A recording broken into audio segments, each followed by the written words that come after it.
Shalom saudara, senang bertemu kembali dengan saudara. Saya berharap dan berdoa saudara dalam keadaan sehat dan dilindungi oleh Tuhan kita. Saudara, tema khotbah saya hari ini saya beri judul multiple choice atau pilihan ganda. Saya yakin banyak daripada kita yang familiar dengan istilah ini, baik di dalam studi maupun dalam pekerjaan ataupun dalam kehidupan sehari-hari. Istilah ini sering digunakan untuk menunjukkan adanya pilihan-pilihan yang bisa saudara pilih. Tapi saya hari ini dengan sengaja memilih judul ini untuk mengemukakan sebuah ide bahwa di dalam kehidupan kita ini kita akan selalu disodorkan dengan berbagai macam pilihan-pilihan kehidupan. Saudara, yang akhirnya tentunya pilihan-pilihan kehidupan tersebut harus kita pilih dan harus kita putuskan lalu kita laksanakan. And the quality of your life is based on the quality of your decision. Kualitas daripada kehidupan kita sedikit banyak tercermin daripada kualitas keputusan-keputusan kehidupan yang kita ambil, saudara. Dan kita semua terlahir di dunia ini bukan tanpa tujuan. Kita semua punya destiny. Destiny yang saya maksudkan bukan takdir, saudara, tapi destiny adalah tugas dan tujuan Tuhan di dalam kehidupan saudara dan saya. Kita bukan terlahir lalu kita dipilih, tapi kita lahir karena kita sudah dipilih, saudara. Seperti di dalam Yeremia 1 ayat 5, saudara, di mana ketika Tuhan mengenalkan Yeremia, seorang nabi muda kepada tugasnya, dia berkata bahwa sebelum Tuhan membentuk Yeremia, Tuhan sudah mengenal dia. Jadi ketika Yeremia menerima tugas dan tujuan daripada Tuhan, itu adalah berarti Yeremia sedang menerima apa yang Tuhan sudah pilihkan untuk dirinya sebelum dia lahir. Sama seperti saudara dan saya. Pada saat kita menerima destiny atau tugas daripada Tuhan di dalam kehidupan kita masing-masing, itu berarti kita sedang memilih rancangan yang Tuhan sudah pilihkan untuk kita masing-masing. Bahkan sebelum kita dilahirkan, saudara. Akan tapi ada yang harus diperhatikan dari destiny ini. Ada hal yang perlu kita perhatikan di dalam tugas Tuhan yang berada dalam kehidupan kita masing-masing. Yaitu adalah our destiny have a time limit. Destiny kita atau tugas Tuhan ada batas waktunya, saudara. Di Alkitab mengatakan seperti ini, masa hidup kami hanya 70 tahun, kalau kami kuat 80 tahun, tetapi hanya kesukaran dan penderitaan yang kami dapat. Sesudah hidup yang singkat, kami pun lenyap, saudara. Sangat mungkin kita bisa tidak mencapai destiny tersebut, ataupun kita bisa terlambat, karena destiny kita, atau tugas Tuhan dalam kehidupan kita, ada batas waktunya, saudara. Saya berdoa kiranya dengan anugerah Tuhan, kita semua yang mengikuti ibadah online ini bisa dapat mencapai tujuan Tuhan di dalam kehidupan kita masing-masing, saudara. Dan hanya ada satu kendaraan untuk bisa kita mencapai destiny Tuhan atau tujuan Tuhan di dalam kehidupan kita masing-masing. Yaitu adalah pilihan-pilihan kehidupan kita. Our life choices. Pilihan-pilihan kehidupan kita begitu penting, saudara. Atau kalau boleh saya katakan seperti ini. Our life choices is the currency to reach our destiny. Pilihan-pilihan kehidupan kita itu adalah mata uang untuk mencapai destiny Tuhan atau tujuan Tuhan di dalam kehidupan kita masing-masing. Itulah kenapa keputusan-keputusan kehidupan kita sangat penting untuk kita perhatikan, saudara. Dan kita mesti ingat bahwa our destiny is not for ourselves. Tugas Tuhan di dalam kehidupan kita itu bukan untuk diri kita sendiri, saudara. Your destiny has an audience. Tugas Tuhan di dalam kehidupan saudara ada penikmatnya. Tugas Tuhan di dalam kehidupan saudara ada penontonnya. Ada orang yang harus diuntungkan dari tugas Tuhan yang ditaruh di dalam kehidupan saudara. Dan kita perlu ingat bahwa buah itu selalu harus dinikmati oleh orang lain. Tidak ada buah yang dinikmati oleh pohonnya sendiri, saudara. Dan buah-buah kehidupan kita itu akan dirasakan oleh orang-orang di sekitar kita melalui pilihan-pilihan kehidupan kita, saudara. Di dalam penelitian dikatakan bahwa manusia rata-rata akan memutuskan Dalam satu harinya dia memutuskan 35.000 keputusan di dalam setiap harinya. Sangat banyak kan saudara.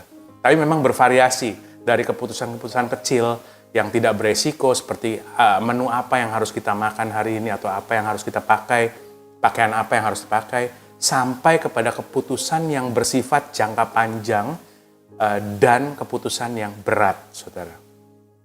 Dan tentunya banyak daripada kita yang struggle atau bergumul dalam pengambilan keputusan di dalam kehidupan kita, terutama untuk keputusan-keputusan yang memiliki dampak yang jangka panjang di dalam kehidupan kita, saudara. Karena satu pilihan kehidupan kita yang kurang baik akan menyodorkan kepada kita pilihan-pilihan kehidupan lanjutan yang buruk, saudara.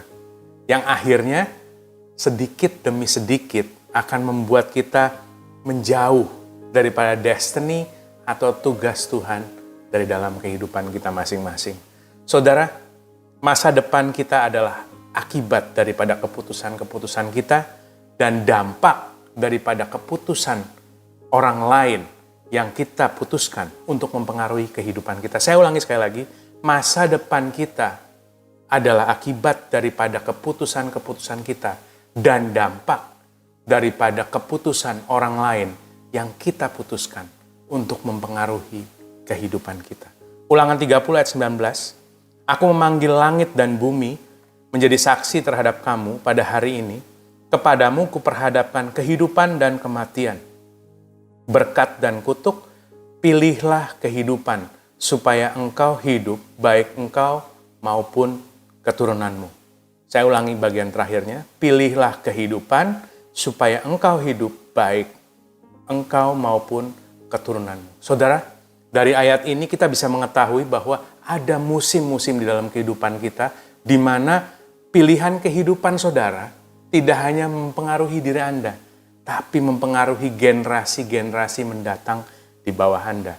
Sebagai contoh, seorang Musa, apabila dia tidak menerima tugas daripada Tuhan untuk membawa umat Tuhan, umat Israel keluar daripada tanah perbudakan di Mesir, maka ada satu bangsa, ada ratusan generasi yang akan terkena dampak daripada satu keputusan Musa tersebut, saudara.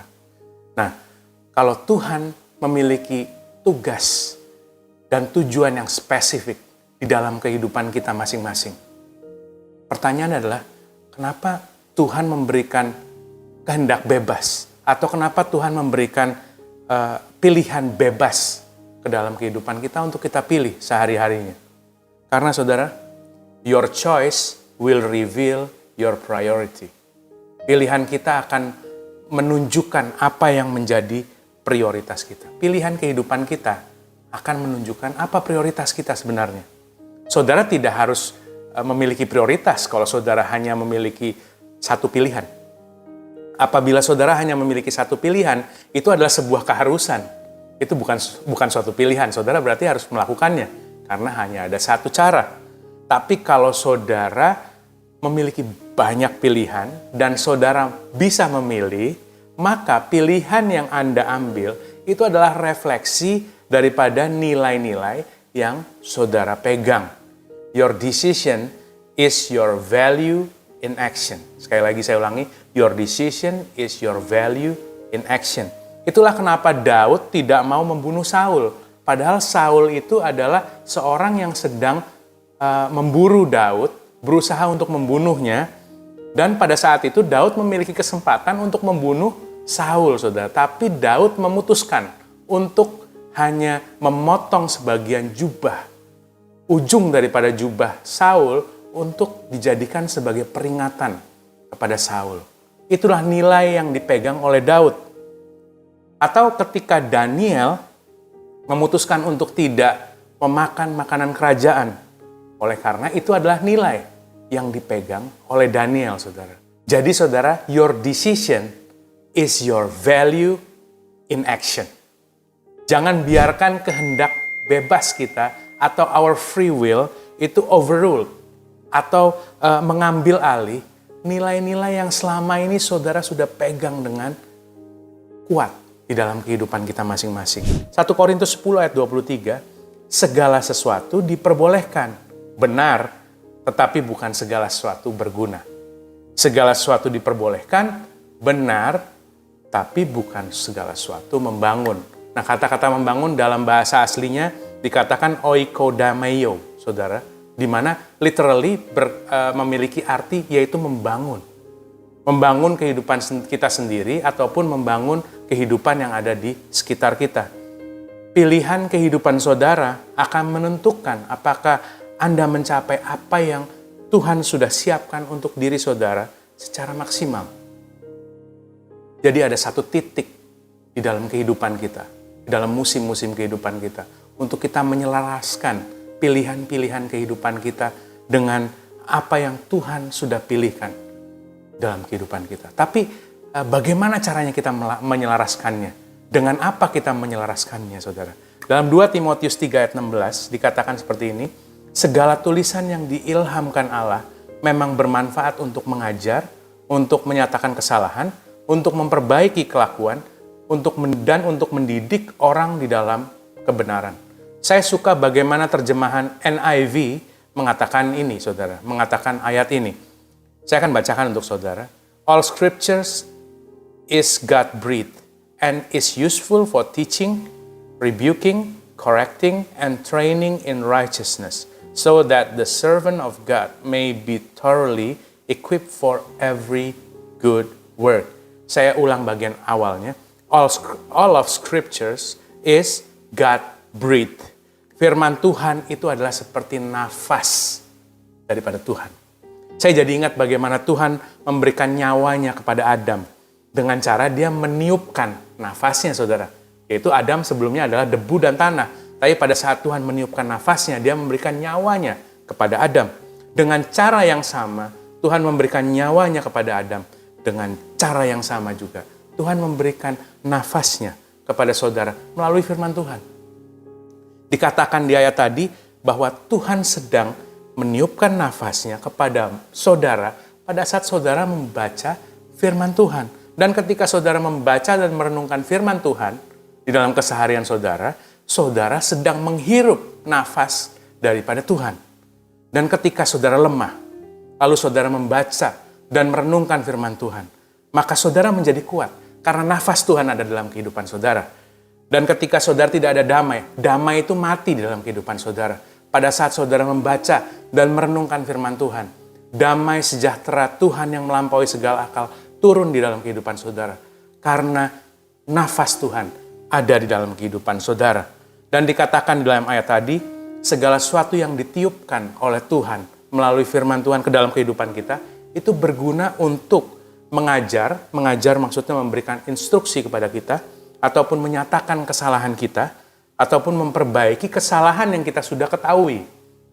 Dan juga tadi dikatakan mendidik atau melatih kita untuk langkah-langkah kita selanjutnya. Tentunya untuk supaya apa, saudara? Supaya kita memiliki keputusan-keputusan kehidupan yang lebih baik lagi di depannya.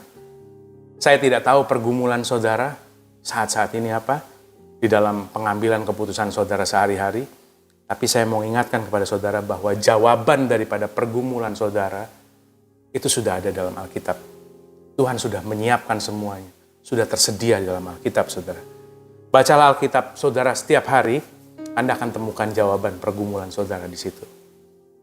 Dan biarkan firman Tuhan sendiri yang mempengaruhi saudara di dalam pengambilan keputusan saudara sehari-harinya.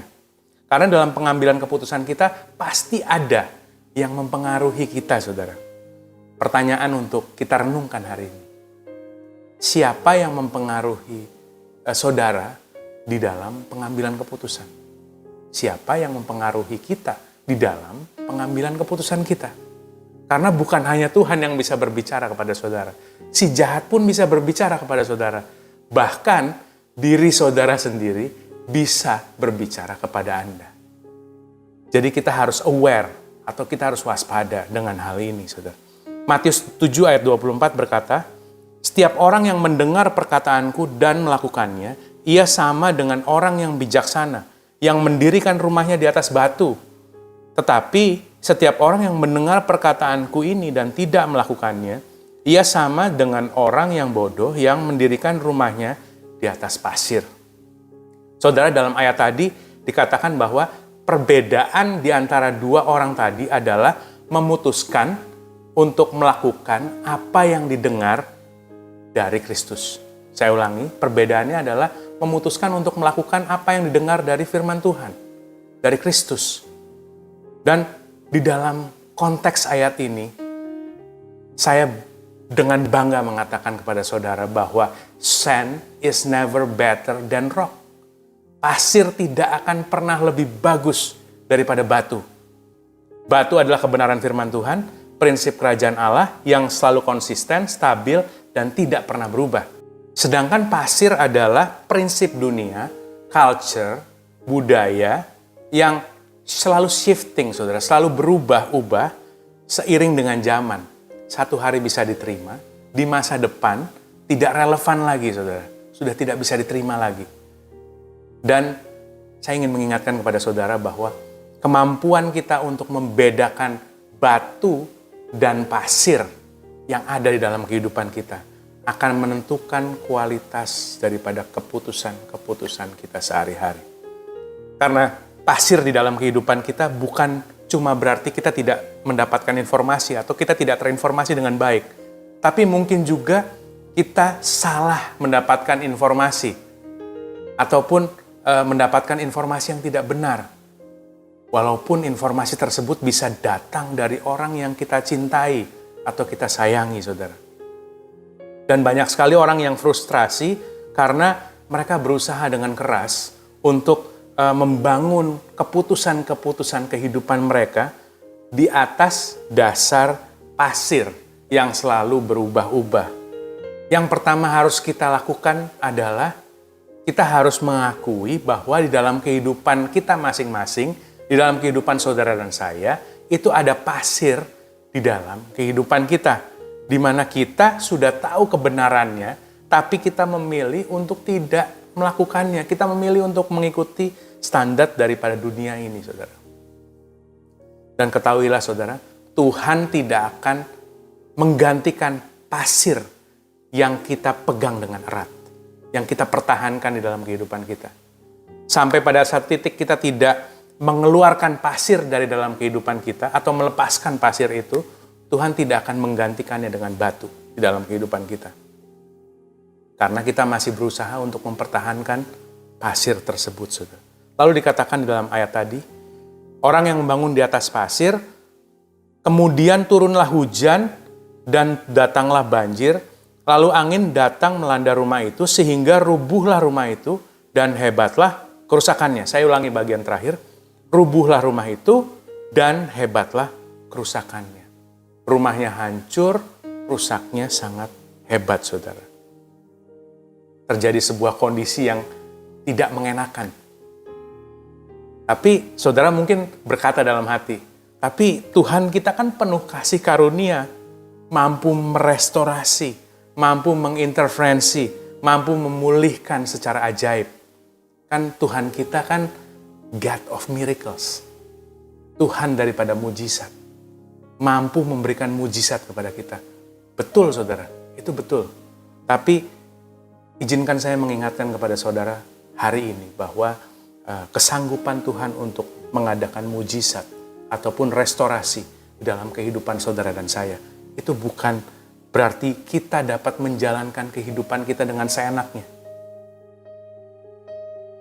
Coba kita renungkan kembali.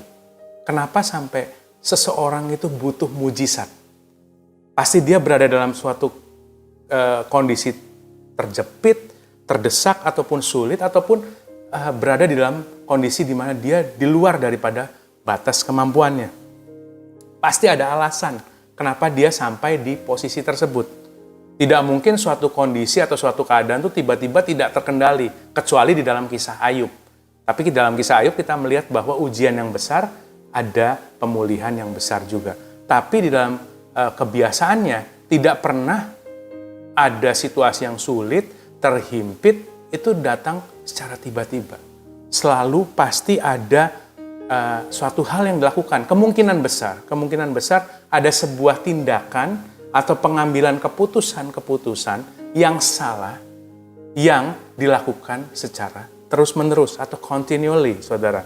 Sehingga akhirnya orang tersebut itu sampai di suatu keadaan terdesak, di mana satu-satunya jalan yang dia bisa dapatkan atau dia butuhkan saat itu hanyalah mujizat Tuhan. Tidak ada jalan lain selain mujizat Tuhan oleh karena sudah terdesak.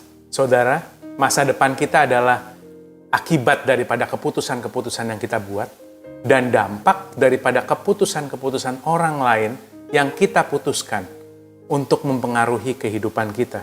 Dan saudara, pada saat kita memutuskan dengan sembarangan di dalam kehidupan kita, kita memutuskan dengan sembarangan. When we decide carelessly, you will need a miracle for the ordinary.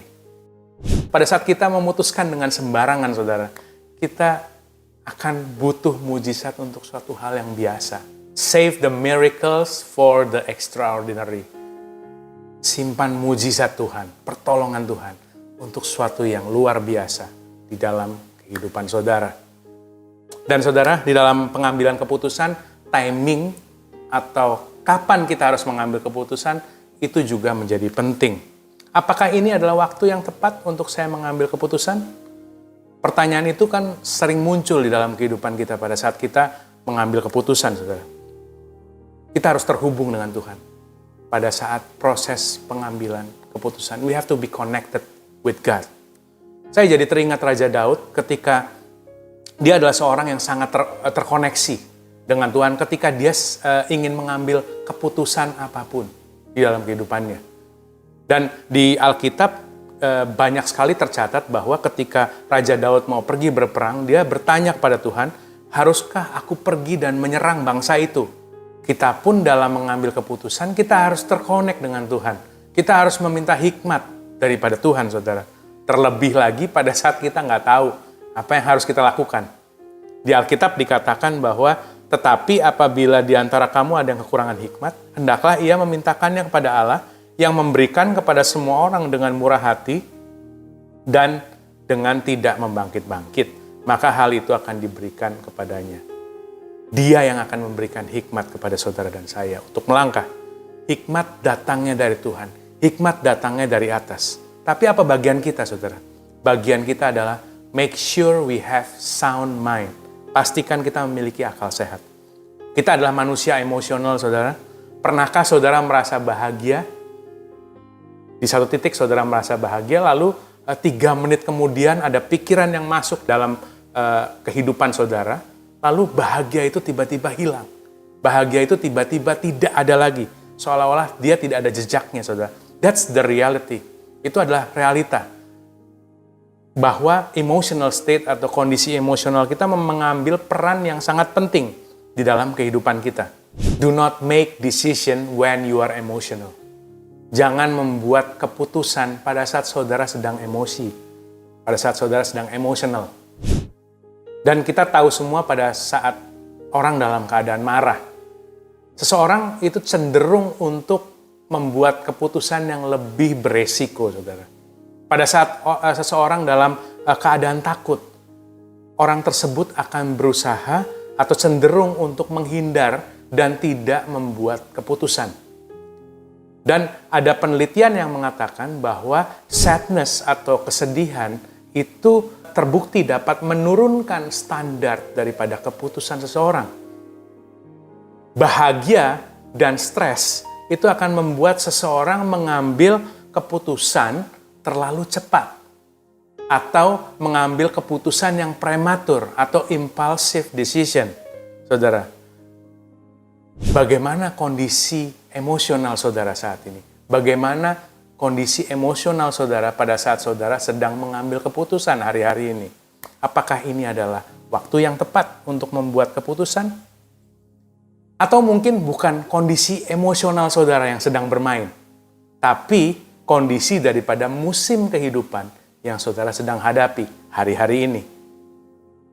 Ada musim-musim di mana kehidupan saudara berusaha untuk menaklukkan pilihan-pilihan kehidupan saudara. Kesuksesan tidak semestinya menaklukkan saudara, sehingga saudara menjadi seorang yang serakah, egois, dan juga sombong. Ataupun sebaliknya, kegagalan tidak semestinya menaklukkan saudara, lalu saudara menjadi orang yang takut, tidak percaya diri, insecure, dan takut mengambil keputusan. Jangan biarkan musim kehidupan saudara yang sedang Anda hadapi hari-hari ini mendikte pengambilan keputusan saudara. Saya tidak tahu musim kehidupan apa yang sedang Anda hadapi atau Anda jalani hari-hari ini. Tapi izinkan saya untuk encourage dan mengingatkan saudara bahwa kegagalan saudara tidak boleh menaklukkan Anda. Kesuksesan Anda tidak boleh menaklukkan saudara. Dan berada di dalam kondisi rata-rata tidak boleh menaklukkan saudara. Dan dalam Alkitab juga mencatat bahwa Amsal 15 ayat 22, rencana gagal jika tidak disertai pertimbangan. Rencana berhasil jika banyak yang memberi nasihat. Jadi saudara, di dalam mengambil keputusan, kita perlu teman yang jujur untuk dapat kita minta pertimbangan dan arahan. Seek direction and counsel. Carilah pertimbangan dan arahan. Amsal 13 ayat 20. Siapa berjalan bersama orang berhikmat menjadi orang yang berhikmat. Tetapi kawan orang bodoh akan menderita kemalangan. Kita harus berhikmat saudara untuk memilih siapa saja orang-orang yang kita tempatkan di sekitar kita untuk memberikan kita pertimbangan dan memberikan kita arahan untuk dapat membuat sebuah keputusan-keputusan di dalam kehidupan kita, saudara. Dan kita harus sadar bahwa not everybody wants you to move forward. Tidak semua orang menginginkan saudara untuk maju. So sad but true, tapi banyak juga orang-orang yang menginginkan kita untuk berjalan di tempat.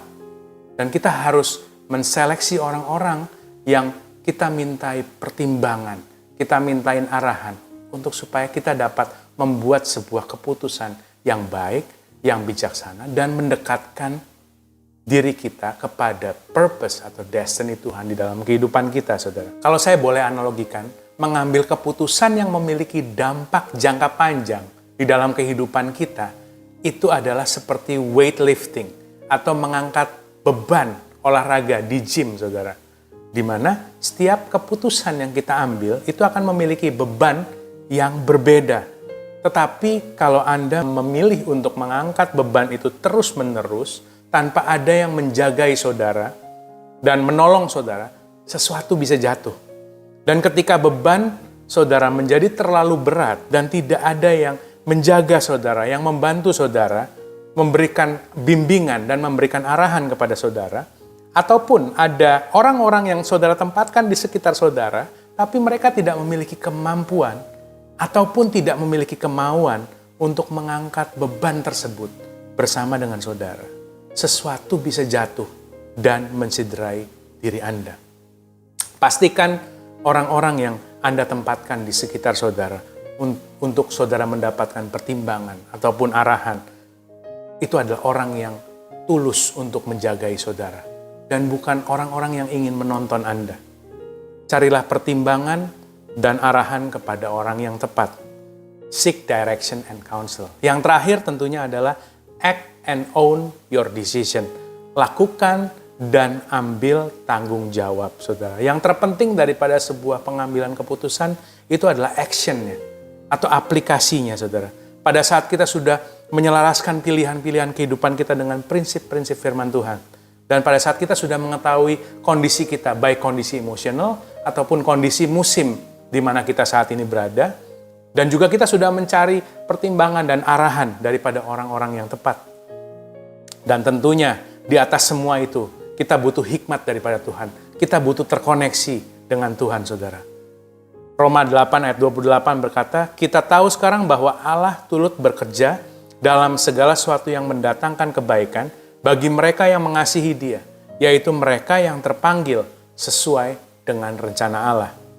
Kita bisa dengan yakin memutuskan dan melangkah dengan kita mengetahui bahwa Tuhan akan turut bekerja di dalam semua keputusan yang kita ambil, saudara. Dan tentunya kita harus mengambil tanggung jawab daripada semua keputusan yang kita sudah ambil dan kita sudah lakukan. Kita ambil tanggung jawab, saudara. Baik hasilnya itu baik atau buruk, ataupun hasilnya maksimal atau masih belum maksimal, tapi pastikan kita belajar sesuatu dari keputusan yang buruk atau bad decision. Make sure we learn something from bad decision. Jangan takut salah di dalam mengambil keputusan. A bad decision is only second best. The worst is no decision. Keputusan yang buruk itu artinya dia hanya berada di peringkat kedua, saudara. Yang paling buruk itu adalah tidak membuat keputusan sama sekali. Akan tapi kita juga perlu ketahui, untuk tidak membuat keputusan sama sekali, itu pun adalah sebuah keputusan. You made your choice, and your choice made you. Saya berdoa kiranya dengan anugerah Tuhan, di musim ini, saudara membuat keputusan-keputusan terbaik yang pernah saudara buat, dan kiranya keputusan-keputusan saudara menjadi berkat buat sesama saudara, dan juga memuliakan Bapa di surga. Tuhan Yesus memberkati saudara. Amin.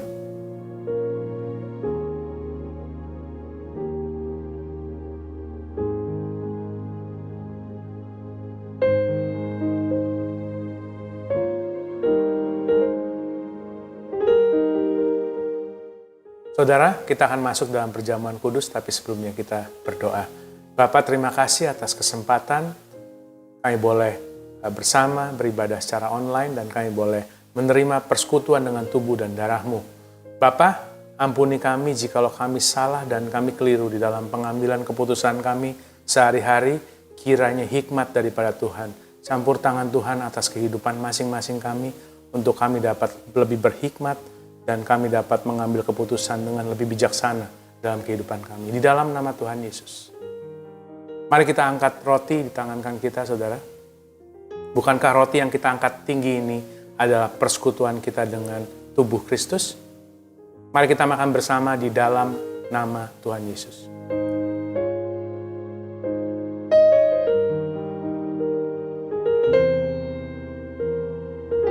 Mari kita angkat cawan di tangan kanan kita. Bukankah cawan yang kita angkat tinggi ini adalah persekutuan kita dengan darah Kristus? Mari kita minum di dalam nama Tuhan Yesus.